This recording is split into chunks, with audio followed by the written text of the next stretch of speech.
오늘의 주요 뉴스입니다. 늦더위가 물러가면서 지난 6월 8일 이후 100일 만에 단 한 명의 온열 질환자도 나오지 않았습니다. 올해 온열 질환자는 3,600여 명으로 감시체계 운영 이래 가장 많았습니다. 정부가 추석 응급실 대란을 막기 위해 시행한 비상응급대응 주간 의료 지원을 연장할 계획입니다. 앞으로 징검다리 연휴가 포진한 만큼 인력 재정 지원이나 건강보험 수가 지원 등이 당분간 유지될 것으로 보입니다. 현대차와 기아 등 자동차 91만여 대에 대해 제작 결함 문제로 대규모 리콜이 진행됩니다. 일부 차종에선 장치 내구성 부족으로 인한 화재 가능성이 확인됐습니다. 캡슐에 들어가 버튼을 누르면 5분 내로 사망하는 조력 사망 기기가 스위스에서 불법 사용돼 당국이 수사에 나섰습니다. 스위스는 조력 사망을 허용하고 있지만 해당 기기는 안전 관련 법률 요건 등을 지키지 않아 사용 판매가 승인되지 않았습니다.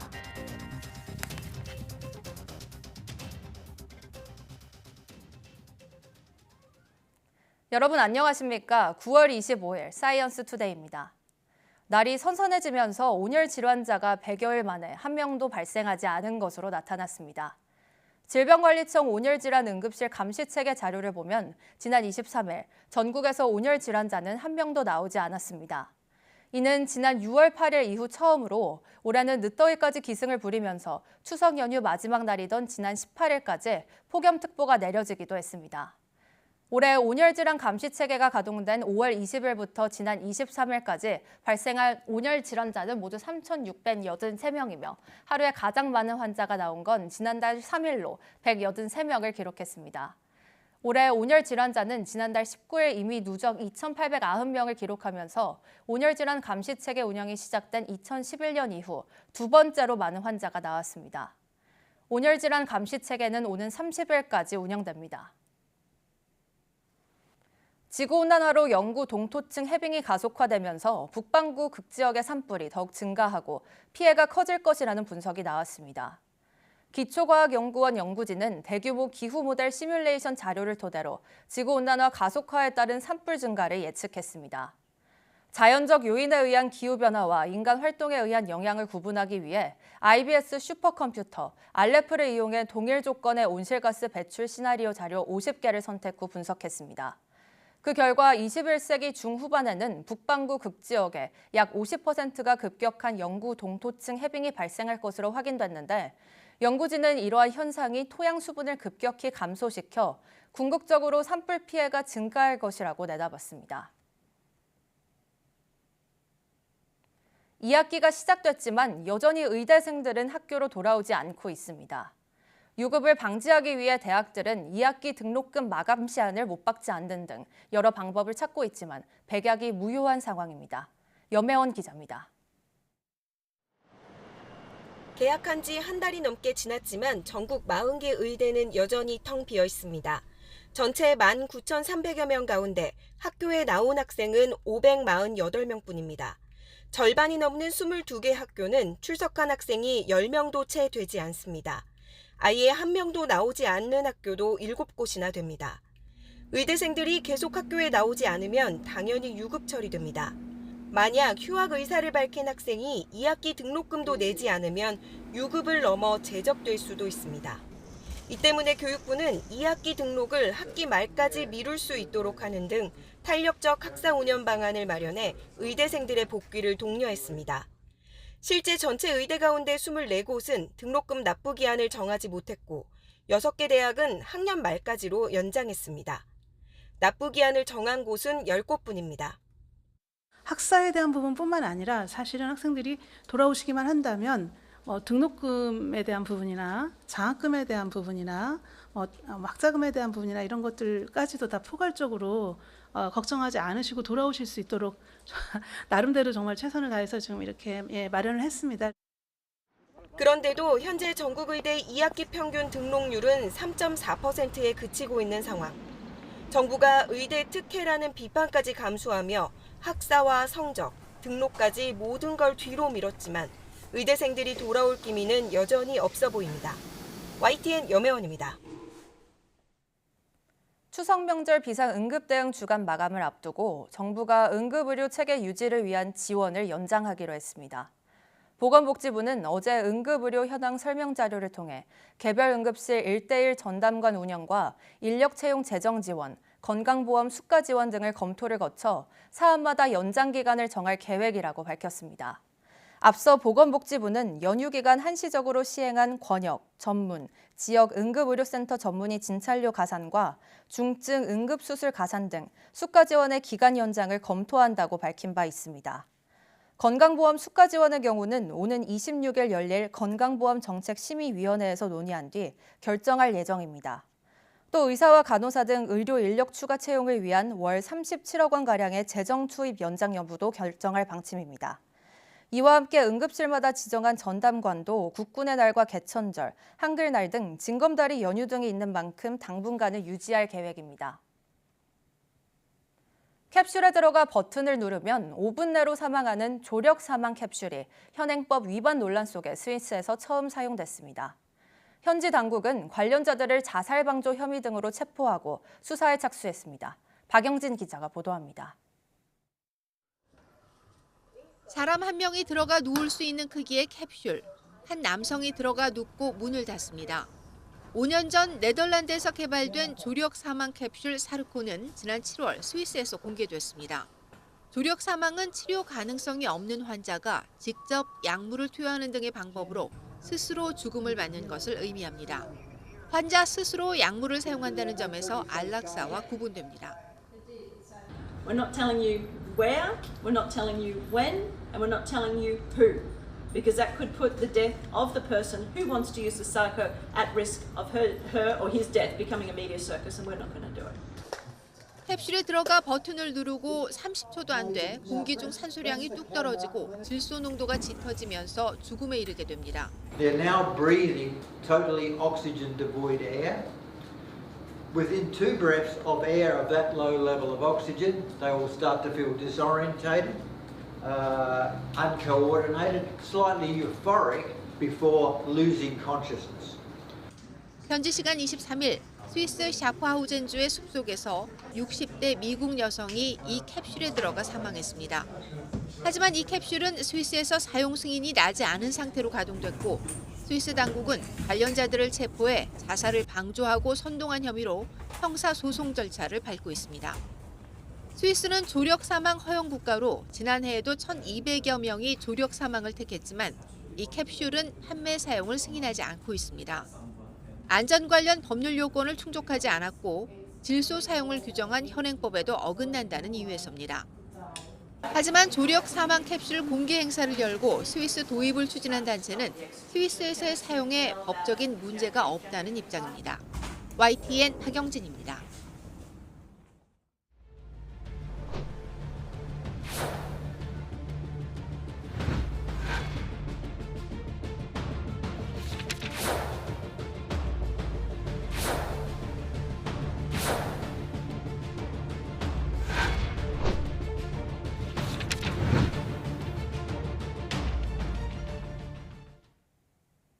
키즈카페 같은 어린이 실내 놀이터 안전사고가 지속적으로 증가하는 것으로 나타났습니다.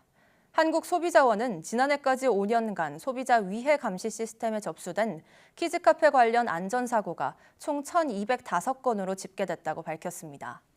연령이 확인된 사고만 분석한 결과 40.4%가 넘어지기 쉬운 1세에서 3세의 걸음마기의 영유아에 집중된 것으로 집계됐습니다. 사고 원인으로는 미끄러짐, 넘어짐이 48.4%로 가장 높았고 이어 추락 27.1%, 부딪힘 13% 순으로 나타났습니다.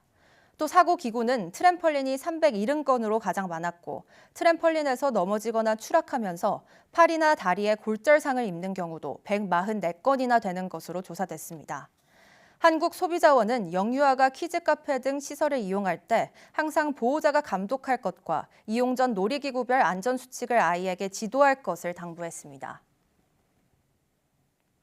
배추 가격이 고공행진하면서 식품업체와 반찬가게 등도 시름에 빠졌습니다. 물량 부족으로 김치 배송이 지연되는 일도 벌어지고 있는데요.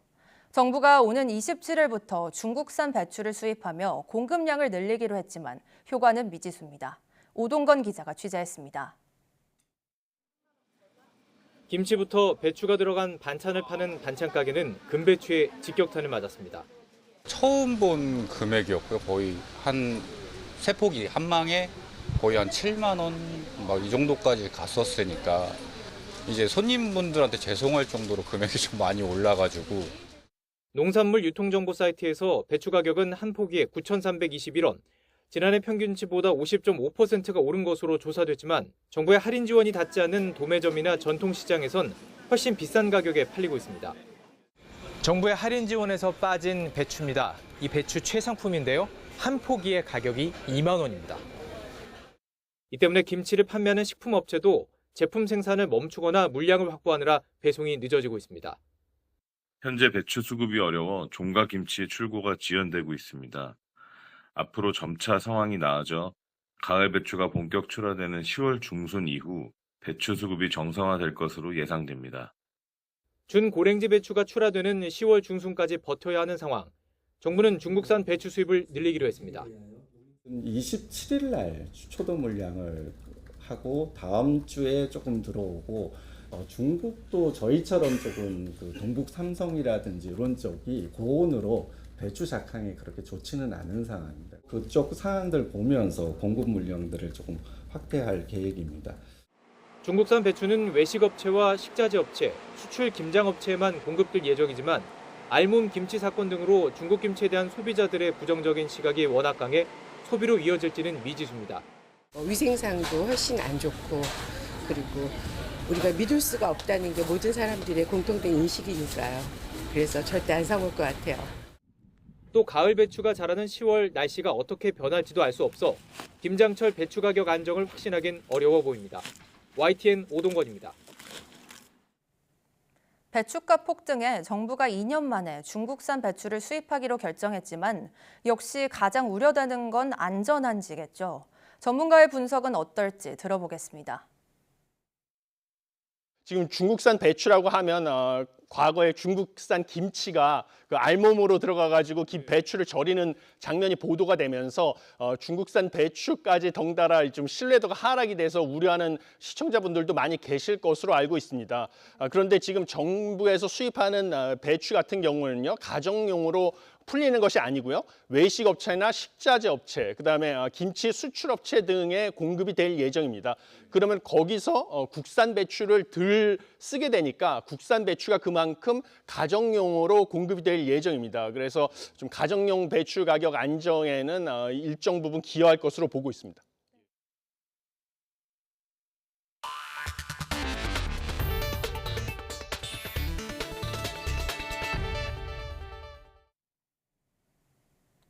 국내 연구진이 강력한 접착력을 유지하며 균열을 막는 하이브리드 패치 기술을 개발했습니다. 유니스트 기계공학과 정훈이 교수 연구팀은 접착력을 극대화하면서 원하는 방향으로 제어할 수 있고 아주 작은 부분부터 큰 부분까지 균열을 방지하는 프로그래머블 메타 패치 기술을 개발했다고 밝혔습니다. 연구팀은 기존 기술은 화학적 접착제로 인해 피부에 자극을 주고 재사용이 어려웠는데 이번에는 화학 접착제를 사용하지 않아 피부에 자극이 없어 재사용이 가능하다고 설명했습니다. 또 하이브리드 패치는 육각형 기둥과 팁 구조, 비선형 절단 구조를 적용해 기존 접착제보다 70배 강한 접착력을 발휘한다며 산업 현장, 생체 전극, 웨어러블 디바이스 분야 등에 활용될 것으로 기대했습니다. 정부가 한미 공동 연구진으로 구성된 글로벌 인공지능 프론티어 랩을 출범했습니다. 한미 연구진은 원천 AI, 실내 AI, 의료 헬스케어 AI 분야의 글로벌 연구 개발을 통해 세계적인 연구 성과 창출 등에 긴밀히 협력한다는 계획입니다. 현지 시각 24일 미국 뉴욕에서 열린 개소식에 참석한 과기정통부 유상임 장관은 한미 AI 협력의 새 전환점을 맞이하는 중요한 순간이라며 파트너십의 차원을 확장해 나가겠다고 강조했습니다. 지난 7월 16명의 사상자를 낸 시청역 역주행 교통사고를 계기로 서울시가 보행자 안전대책을 내놨습니다. 강철로 된 방호 울타리로 보행자를 보호하고 일방통행 도로에는 역주행 방지를 위한 LED 교통안전 표지판을 설치한다는 계획입니다. 차정윤 기자입니다. 지난 7월 1일 시청역 인근 일방통행 도로입니다. 역주행 승용차가 난간을 뚫고 달려와 인도에 있던 보행자들을 그대로 덮칩니다. 당시 최고 속력은 시속 107km. 피해자들은 몸을 피할 틈도 없었습니다. 피의 차량은 조선 호텔에서 나와 역주행을 하며 먼저 안전펜스, 보행자들을 충돌한 뒤 이후 BMW 차량과 소나타 차량을 연달아 충돌하였습니다. 사고 직후 일방통행 도로에는 강철로 된 방호 울타리가 설치됐습니다. 기존 펜스는 무단 횡단을 막기 위한 보행자용이었다면 새 울타리는 8톤짜리 화물차가 시속 55km로 부딪혀도 버틸 수 있는 차량용 방호 울타리입니다. 서울시는 남산 소파길이나 이태원로 등 급경사나 급커브가 많아 사고 위험이 많은 곳에도 강철 울타리를 설치하기로 했습니다. 또 일방통행 도로에는 야간에도 식별이 가능한 LED 표지판을 달고 광화문 광장과 같이 개방된 시민 공간은 대형 석재 화분과 차량 방지 말뚝을 설치해 제2의 참사를 막겠다는 계획입니다. 광화문 광장 등 개방 공간 16개소, 턱이 낮은 횡단보도 구간 250개소 등 시민들의 일상과 관련된 주요 공간의 교통안전 시설도 강화해 나가도록 하겠습니다. 대형 화분이나 볼라드 등이 설치될 예정입니다. 서울시는 또 이번 사고 원인으로 지목된 페달 5인 사고를 예방하기 위해 운전자의 실제 운전 능력에 따른 맞춤형 면허제도 개선 방안을 정부와 함께 논의하겠다는 방침입니다. YTN 차정입니다. 최근 땅꺼짐 사고가 잇따르면서 정부가 도심지 굴착 공사장에 대한 전문가 합동 특별점검을 실시하기로 했습니다. 국토부는 이달 중 점검 계획을 수립하고 다음 달부터 2개월간 지방국토관리청, 지방자치단체 등이 합동으로 전국 도시철도, 광역철도 등 도심지 인근 대규모 굴착공사 현장을 대상으로 특별점검을 실시합니다. 굴착 공사장 주변 집안의 땅 꺼짐 증상, 지하 안전평가 등 행정사항 이행 여부들을 중점적으로 확인해 미흡 사항을 발견하면 시정을 명령하고 필요할 경우 법령에 따른 행정처분 등을 할 계획입니다. 아울러 다음 달까지 지자체와 함께 집안 침하 고위험 지역을 선별해 11월부터 2개월간 집중관리하기로 했습니다. 선정된 지역을 대상으로 지자체가 자체 집안 탐사를 실시하고 나머지 구간은 국토안전관리원의 내년 집안 탐사 지원 사업에 우선 포함해 관리할 예정입니다. 국토교통부는 현대자동차, 기아, 만트럭 버스코리아, 스카니아 코리아그룹에서 제작 또는 수입, 판매한 13개 차종 91만 7,547대에서 제작 결함이 발견돼 자발적 시정 조치한다고 밝혔습니다. 현대차 그랜저 등 5개 차종 62만 349대는 전자제어 유압장치 내구성 부족에 따라 화재가 날 가능성이 발견돼 오는 27일부터 시정 조치에 들어갑니다. 현대차 그랜드 스타렉스 20만 1,393대는 엔진 내 부품 체결부 내구성 부족에 따라 내일부터 시정 조치에 들어갑니다. 기아 모하비 8만 9,469대는 전자제어 유압장치 내구성 부족으로 불이 날 가능성이 제기돼 오는 30일부터 시정 조치되고 동일한 결함으로 기아 스포티지 3,233대는 지난 23일부터 시정 조치가 진행 중입니다. 만트럭 TGS 덤프트럭 등 4개 차종 1,829대는 엔진의 피스톤 왕복 운동을 회전 운동으로 변환하는 주요 부품인 크랭크 샤프트의 메인 베어링 강성 부족으로 불이 날 가능성이 발견돼 다음 달 4일부터 시정 조치에 들어갑니다. 스카니아 카고트럭 1,274대는 조향장치 내 연결 부품 제조 불량으로 인한 핸들 떨림이 발견돼 오는 27일부터 시정 조치에 들어갑니다. 차량의 리콜 대상 여부와 구체적인 결함 사항은 자동차 리콜 센터에서 차량 번호, 차대 번호를 입력하고 확인할 수 있습니다. 지난 6월 말 23명의 근로자가 숨진 경기 화성시 아리셀 공장 화재 사고와 관련해 검찰이 박순관 대표 등 책임자들을 재판에 넘겼습니다. 박 대표에게는 중대재해처벌법 위반 혐의가 적용됐습니다. 권준수 기자가 보도합니다. 전지에서 불이 나기 시작한 뒤 걷잡을 수 없이 화염이 퍼져나간 아리셀 공장 화재 사고. 경찰과 고용노동부의 수사 이후 사고 석 달여 만에 검찰이 책임자들을 재판에 넘겼습니다. 박순관 대표는 중대재해처벌법 위반 혐의가 박 대표의 아들 박중원 총괄본부장에게는 산업안전보건법 위반, 업무상 과실치사상 등의 혐의가 적용됐습니다. 또 사고에 책임이 있는 아리셀 상무 등 관계자 6명 등도 불구속 기소됐습니다. 수사 결과 아리셀은 2020년 5월 사업을 시작한 이후 매년 적자가 나자 기술력 없이 노동력만 투입해 무리한 생산을 감행한 것으로 확인됐습니다. 안전보건 예산을 최소화하고 전지에 대한 기본 지식도 없는 사람을 형식적인 안전보건관리자로 임명한 것으로 조사됐습니다. 또 사고 이틀 전 이미 같은 공장에서 불이 나고 좁은 대피로 등이 반복적으로 지적되는 등 사고 징후와 위험 요인이 있었지만 전지 발열 검사를 생략하고 허가 없이 방화 구획 벽제를 철거하는 등 안전관리를 제대로 하지 않아 피해를 키운 것으로 나타났습니다. 검찰은 불법 파견도 문제로 봤습니다. 사고자 23명 가운데 20명이 파견 근로자였는데 이들은 제대로 된 안전교육조차 없이 위험한 작업 현장에 투입된 것으로 확인됐습니다. 또 정규직 근로자만 다닐 수 있는 잠금 장치를 설치해 피해가 커졌다는 지적도 나왔습니다. 이뿐 아니라 파견 근로자의 손가락 절단 사고가 났는데도 불법 파견 적발을 우려해 은폐한 것으로 조사되기도 했습니다. 최소한의 안전관리 체계도 갖추지 않은 채 생산에만 몰두한 극도의 안전 불감증, 기술력 부족을 감추기 위한 품질 검사 조작 등이 복합적으로 작용한 인재임이 확인되었고 유족들은 검찰의 기소를 환영하면서도 아직 밝혀야 할 것들이 많다고 호소했습니다. 중대 참사에 있어 사업주의 책임을 엄히 무료함에 지극히 당연한 결과라고 생각이 됩니다. 아리셀의 모 회사인 에스코넷과의 관계도 엄중하고 면밀히 수사를 하여 밝혀주길 검찰에 바랍니다. 이런 가운데 경찰은 아리셀이 시료 전지 바꿔치기 등으로 불량 전지를 군에 납품했다는 방위사업청에 대한 사기 혐의 수사도 이어가는 상황. 검찰은 앞으로 군납비리 의혹까지 철저히 들여다보겠다는 계획입니다. YTN 권준수입니다. 텔레그램이 불법 행위에 가담한 이용자 정보를 수사기관에 제공하겠다고 밝힌 가운데 우리 경찰도 텔레그램과 연락망을 구축해 협력 방안을 모색하고 있습니다. 경찰청은 수사 관련 요청에 대해 이달 초 텔레그램으로부터 처음 회신을 받은 이후 계속해서 수사 협조를 위해 연락을 이어나가고 있다고 밝혔습니다. 경찰은 특정 사건을 넘어 향후 텔레그램으로부터 수사 관련 자료 전반을 제공받기 위해 협력 관계를 강화할 수 있는 방안을 찾고 있다고 설명했습니다.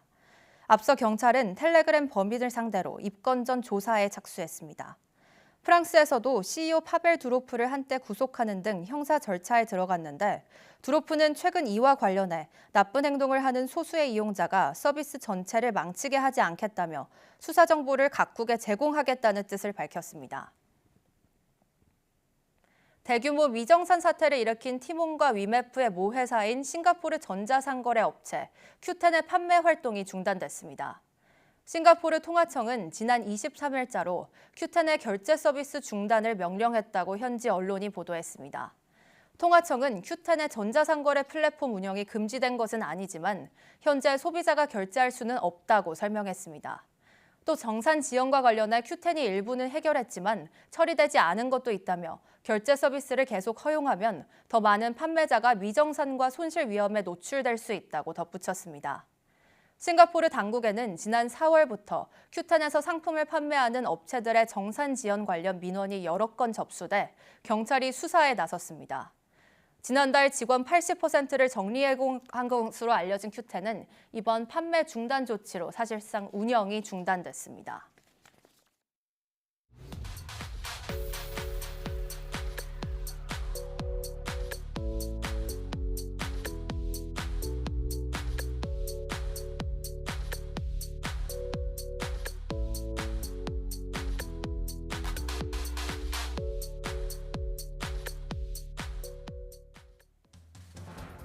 버튼만 누르면 5분 내로 사망하는 조력 사망 캡슐이 스위스에서 처음 사용됐다는 내용 전달드렸는데요.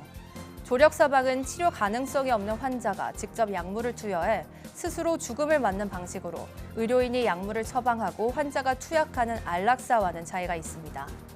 조력 사망 논란은 여전히 팽팽한데 사람의 목숨을 단 하나의 버튼으로 끝낼 수 있다는 점에서 인간의 존엄성을 좀 더 깊게 고민할 필요가 있겠습니다.